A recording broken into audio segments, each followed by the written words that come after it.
Hello students, welcome to Brilliant Study Classes. आज हम कर्ण खंड काव्य के बारे में पढ़ने वाले हैं। ये खंड काव्य आपके एग्जाम में 3 नंबर का पूछा जाता है। तो चलिए स्टार्ट करते हैं।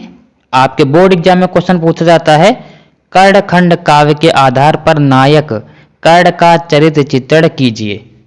तो चलिए अब इसका हम आंसर स्टार्ट करते हैं। कवि केदारनाथ मिश्र प्रभात द्वारा रचित कर्ण एक खंड काव्य है, जिसका नायक महाभारत के प्रमुख पात्रों में से एक कर्ण है। यानी कि जो महाभारत का कर्ण है वही इस खंड काव्य का नायक है। इनकी चारित्रिक विशेषताएं निम्न है। सबसे पहली विशेषता है सुंदर, आकर्षक एवं तेजस्वी। जन्म से ही आकर्षक, सुंदर, तेजस्वी परंतु तिरस्कृत कर्ण सूर्यदेव से उत्पन्न कुंती का पुत्र था। उसके मुख पर जन्म से ही सूर्य के समान तेज व्याप्त था। दूसरी विशेषता है धैर्यवान। कर्ण के जीवन में ऐसे पल बार बार आए जब उसे अपमानित होना पड़ा, लेकिन उसने कभी धीरज का त्याग नहीं किया।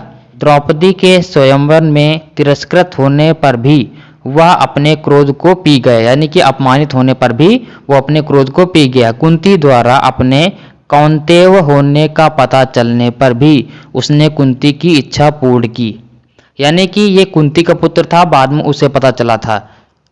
तीसरी विशेषता है प्रण व धुन का पक्का। कर्ण अपने प्रण व धुन का पक्का था। उसकी प्रतिज्ञा थी कि वह किसी दान मांगने वाले को निराश नहीं लौटाएगा। इसीलिए जब इंद्र ब्राह्मण वेश में कवच और कुंडल मांगने आए तो कर्ण ने खुशी खुशी उनकी इच्छा पूर्ण की, यह जानते हुए कि कवच कुंडल न होने पर अर्जुन को मारना कठिन हो जाएगा। यानी कि दानवीर था, बहुत बड़ा दानी था। तीसरी विशेषता है सच्चा मित्र। कर्ण दुर्योधन का सच्चा मित्र था।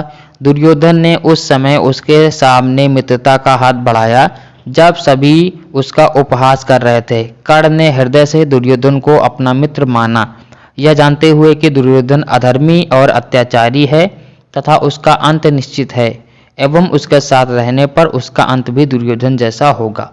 पांचवी विशेषता है दानवीर परंतु अहंकारी। कर्ण की दानवीरता संसार भर में अमर है, यानी कि बहुत बड़ा दानी था। उसने कभी दान देने में संशय नहीं किया।